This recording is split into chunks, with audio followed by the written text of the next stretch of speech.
Hey, what is up everybody? It's the original Grown B, and I am just kind of playing around on Kingdom Hearts right now. Dream drop distance, not necessarily objective based, even though I still have a lot to do on this game before Kingdom Hearts 3 comes out.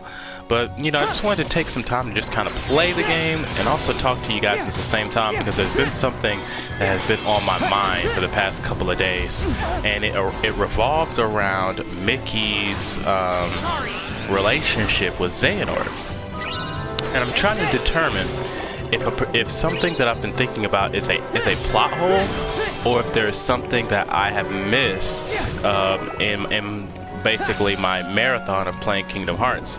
Because like I said, I've played close to 500 hours of Kingdom Hearts since November, and it's certainly within the realm of possibility that maybe I just overlooked something. But as far as I know, when I played through Birth by Sleep, I don't know if Mickey was ever face to face with the base level of Xehanort that we know. Xehanort's most future self, which was referred to by young Xehanort, the one that is bald and the one that just looks evil.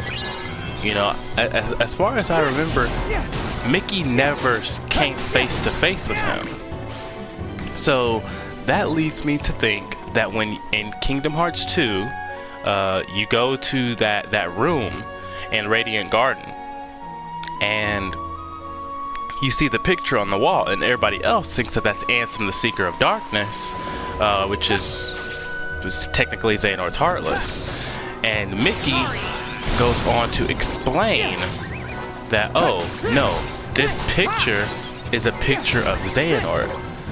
Well, to me, that gives me the impression that that is the Xehanort that Mickey knows of.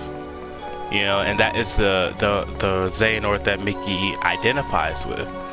Because other than that, he would have made some references to whatever Xehanort's base form is. You know? Which also really doesn't make sense, because at the end of the day, Yin Sid wouldn't know what Xehanort's base form is, and he would be able to tell Mickey, whoever you're looking at calling themselves Xehanort is either not Xehanort, or Xehanort is up to some fuckery. But I'm not even gonna really talk about that.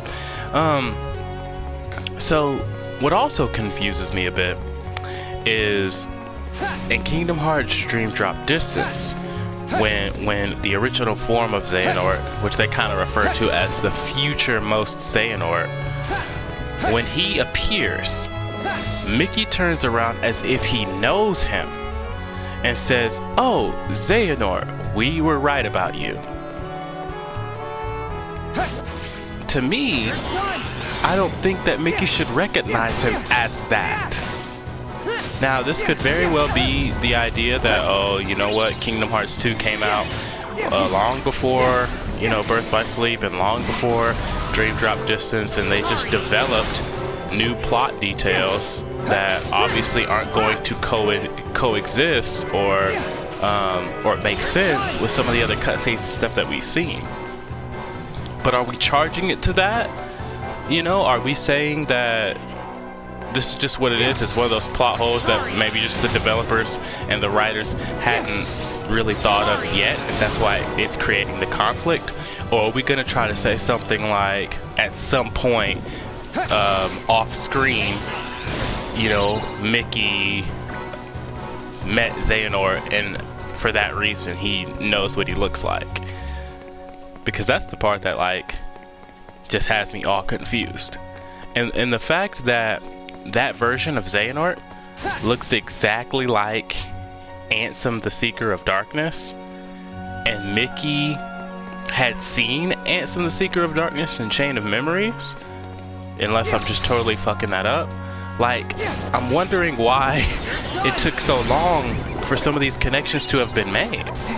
But let me know what you guys think, because as far as I played a lot of Birth by Sleep, and I just don't remember Mickey ever interacting with Xehanort at that time.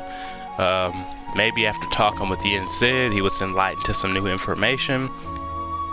But to me, the whole Mickey and his interaction with Xehanort from Birth by Sleep all the way up to, you know, Dream Drop Distance doesn't totally make sense to me.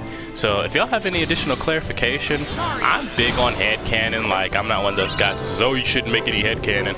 I think storytelling in itself has got to the point where writers understand how intelligent readers are, and we actually get to be like blessed to kind of be a little bit more involved these days, and they don't really have to spoon feed us everything. Have you ever went back and watched an episode of Yu-Gi-Oh? It is so crazy how terrible that show is written, because they constantly feel like they have to remind you of different things from previous episodes, remind you how cards work, remind you what monster special abilities are. And in 2019, you know, it's no longer that intensive, you know. They don't have to spoon feed us everything. Is this one of those things where they just didn't think they needed to spoon feed us? Or are we looking at a plot hole here? With that being said, if you like the video, like it. If you think someone else might like it, share it. And if you want to see more, I really hope that you would subscribe.